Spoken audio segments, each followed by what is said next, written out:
চন্দ্রা, আজ ফিরতে তোমার যত দেরি হলো। মানে সামনে পরীক্ষা কিনা, তাই মেয়েটাকে একটু বেশিক্ষণ ধরে পড়াচ্ছিলাম। কিন্তু আজ তো রবিবার, রবিবারও তোমাকে পড়াতে হয় নাকি?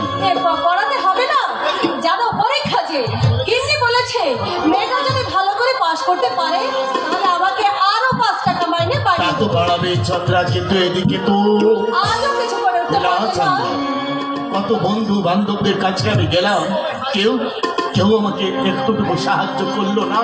তাই হয় গো, তাই হয়। জানো অসময় কেউ দেখতে চায় না।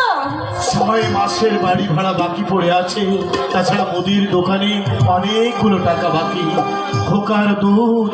চন্দ্রা, এই পরিস্থিতিতে আমি যে কি করবো আমি কিছুই ভেবে পাচ্ছি না।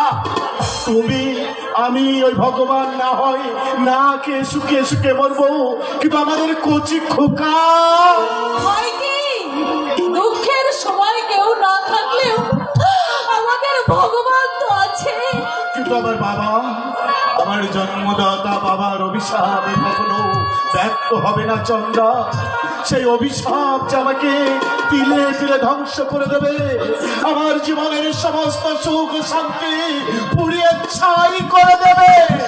আর সে শুধু আমারই জন্য। চন্দ্রা,